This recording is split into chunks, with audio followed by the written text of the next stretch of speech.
Hello friends, এই হচ্ছে মুজিব চত্বর। আমি এখানেই ছিলাম। এই মুজিব চত্বরের পাশেই রয়েছে শহীদ মিনার। এখানেই কয়েকদিন সময় কাটালাম। তো আজ আমি যাচ্ছি কুষ্টিয়া।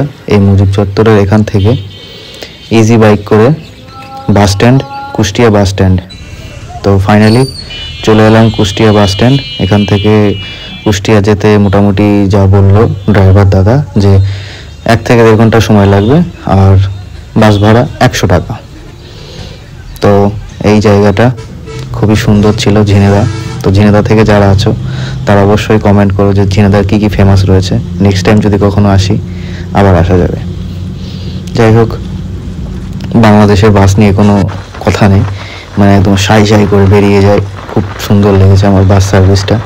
তারপর আর কি, বাংলাদেশের প্রাকৃতিক দৃশ্য দেখতে দেখতে এগিয়ে চলেছি কুষ্টিয়ার উদ্দেশ্যে।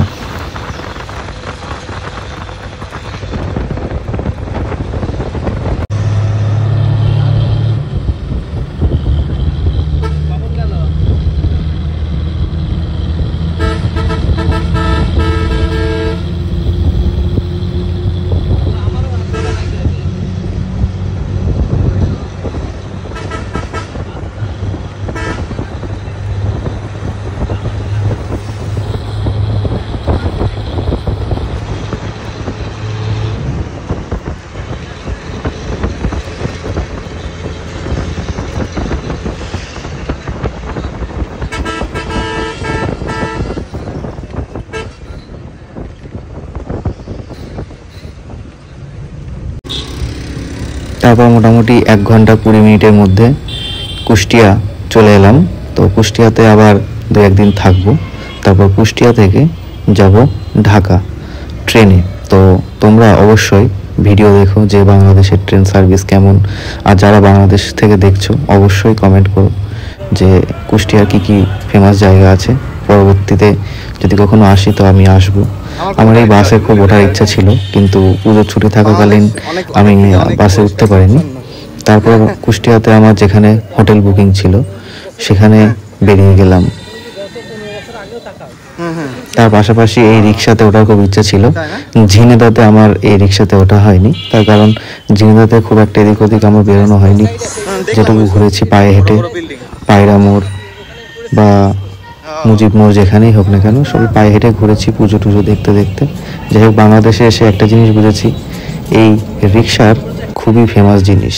তারপর আর কি, ওই দিনকে হোটেলে চেক ইন করেই চলে এলাম লালন ফকিরের সমাধিস্থান। তো এখানে এসেই দেখলাম যে এখানে বিশাল বড় একটা মেলা হচ্ছে। তো যাই হোক, মেলাটা পাশেই রয়েছে। তো ঢুকে আগে চোখে পড়লো একটা সাদা বিল্ডিং, হয়তো এটাই লালনের কবরস্থান। তো প্রচুর ভিড় ছিল, প্রচুর লোকজনের আনাগোনা। দেখতে দেখতে আমিও এগিয়ে গেলাম। বেশ ভালোই লাগছিল। এটা সেই লালন মেলার টাইমে আমি গেছি, খুবই ভালো লাগছিল এই জায়গাটাতে গিয়ে। তারপর আর কি, এখানে বেশ কিছুক্ষণ কাটিয়ে আমি এগিয়ে গেলাম। মেশিনপত্র দিয়ে, কিন্তু সেই আমলে পসিবল মানে ভাবা যায় না, বুঝতে পারলি? হ্যাঁ, একটা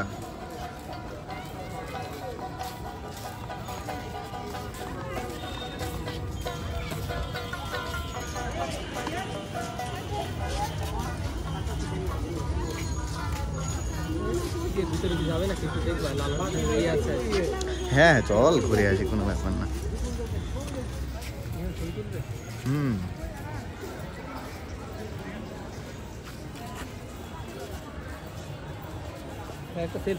আমি প্রচুর ঘুরে বেড়াই।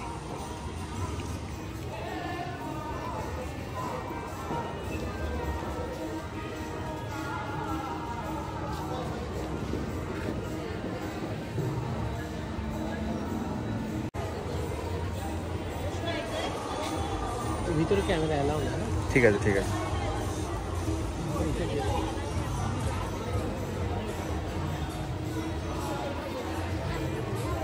ভালো লাগছে বেশ জায়গাটা।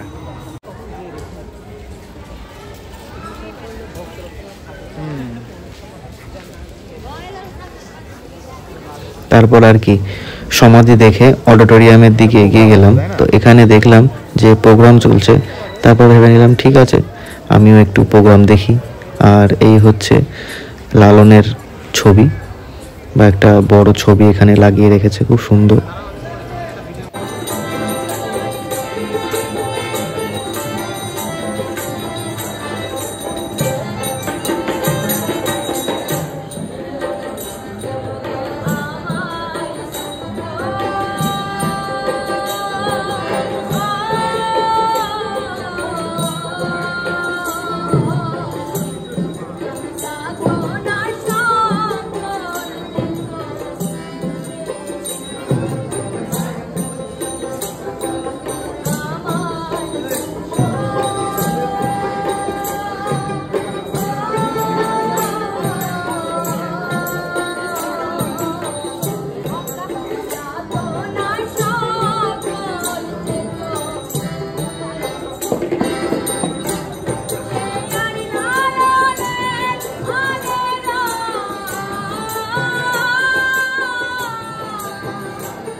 আমরা ভেবে করব কি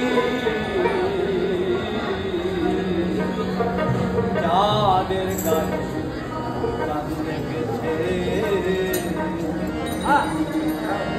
ঝিলের পেটে আর ঝিলের পেটে মায়ের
কিছুক্ষণ গান শোনার পর ওখান থেকে এগিয়ে গেলাম মেলাতে। ঠিক তার অপোজিটে হচ্ছে প্রচুর বড় একটা মেলা। এখানে বিভিন্ন প্রান্ত থেকে লোকজন এসছে, শিষ্যরা এসছেন, তো তারা এখানে এসে অংশগ্রহণ করেছে এই লালন মেলাতে। তো ঠিক আমিও অজান্তেই এই মেলার টাইমে পৌঁছে গেছিলাম। আর এখানে সুন্দর সুন্দর জিনিস বিক্রি হচ্ছে, বিভিন্ন ধরনের খাবার। তো ইন্ডিয়াতে যেরকম ধরনের মেলা হয়ে থাকে ঠিক সেরকমই, আমি কোনো পার্থক্য খুঁজে পাইনি, একই রকম সব কিছুই লাগছিল। যাই হোক, সব মিলিয়ে আমার কাছে খুব সুন্দর লেগেছে জায়গাটা, প্লাস মেলাটাও। হ্যাঁ চল চল, আমি যাচ্ছি তো পিছন পিছন, চল।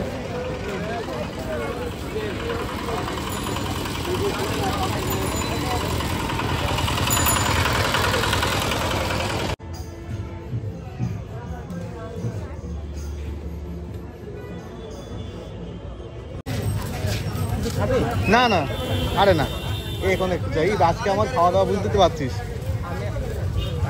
না, আমিও প্রচুর কম খাই, আমিও প্রচুর বাইরের খাবার কম খাই, অ্যাকচুয়ালি খাই না বললেই চলে।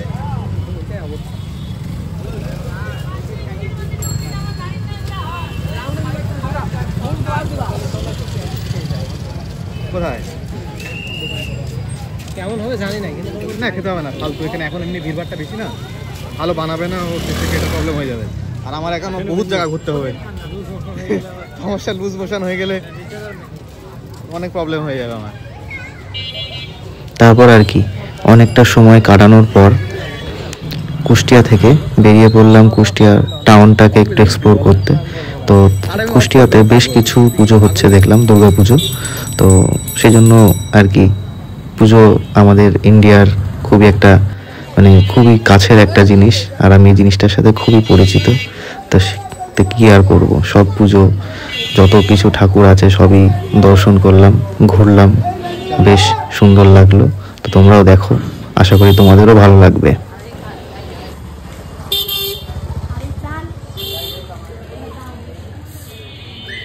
এটা হচ্ছে লোকাল ট্রেন, এক্সপ্রেস ট্রেন।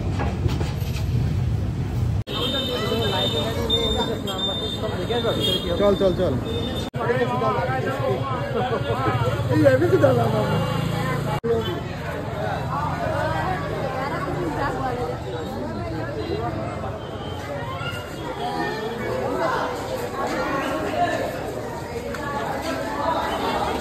ভিতরে যায়।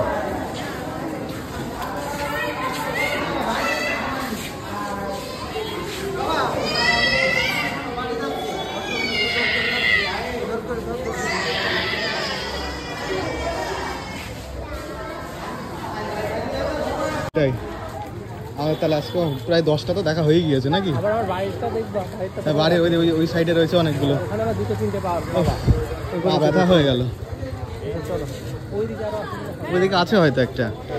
তারপর আর কি কয়েকটা মণ্ডপ ঠিক আছে। দর্শন করার পর চলে এলাম লাভলি টাওয়ারে। তো এখানে এসে চোখে পড়লো একটা মেশিন, যেখানে ওয়েট, হাইট সব কিছুই মাপছে 10 টাকার পরিবর্তে। যাই হোক, আমি আর আমার এক পরিচিত ছিল, দুজনে ঠিক করলাম যে মাপবো। আমি মাপলাম, তারপর আমার যে পরিচিত ছিল তার পালা, যে এই যে প্রথমে নাম লিখছে, এভাবেই বেশ অনেকটা সুন্দর লাগলো আর কি। এজ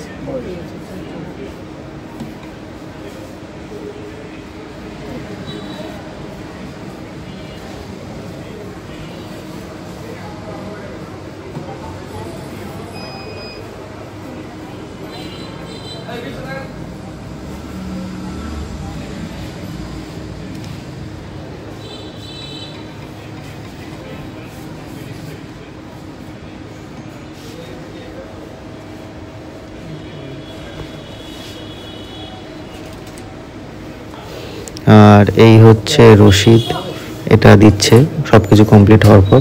কিন্তু এখানে অনেক কিছু ভুল ইনফরমেশন রয়েছে, মানে একেবারে পুরো সঠিক যে ইনফরমেশন দিচ্ছে তা নয়। তো এন্টারটেইনমেন্টের জন্য অবশ্যই আসতে পারো লাভলি টাওয়ারে। এটা কুষ্টিয়ার মোটামুটি বেশ বড় একটা ফেমাস ল্যান্ডমার্ক। তারপর আর কি কুষ্টিয়াতে বেশ কিছু ইন্ডিয়ান ব্র্যান্ড দেখলাম, যেমন বাটা, রেমন্ড ইত্যাদি। আর বাইরে এসে অন্য জায়গার খাবার না খেলে হয় না, তো ঠিক করলাম ফুচকা খাবো। তো এখানে আমাদের ইন্ডিয়ার মতো নয় ফুচকা, একটু অন্য টাইপের, বাট খেতে অ্যাভারেজ। কিন্তু ঝিনেদাতে আমি যে ফুচকাটা খেয়েছিলাম ওটা সত্যিই খুব অসাধারণ ছিল।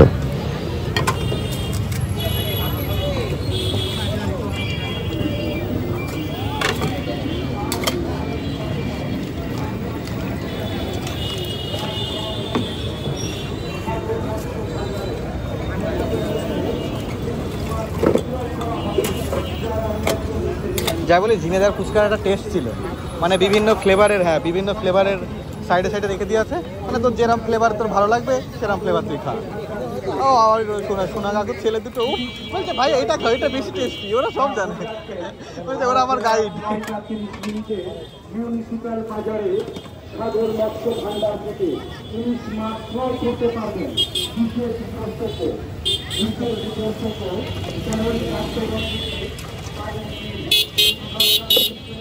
এখানকার ফুচকা এভাবে হাত দিয়ে খাওয়ার কোনো ব্যাপার নেই, এভাবে নিতে হবে, জল দেওয়া কমপ্লিট,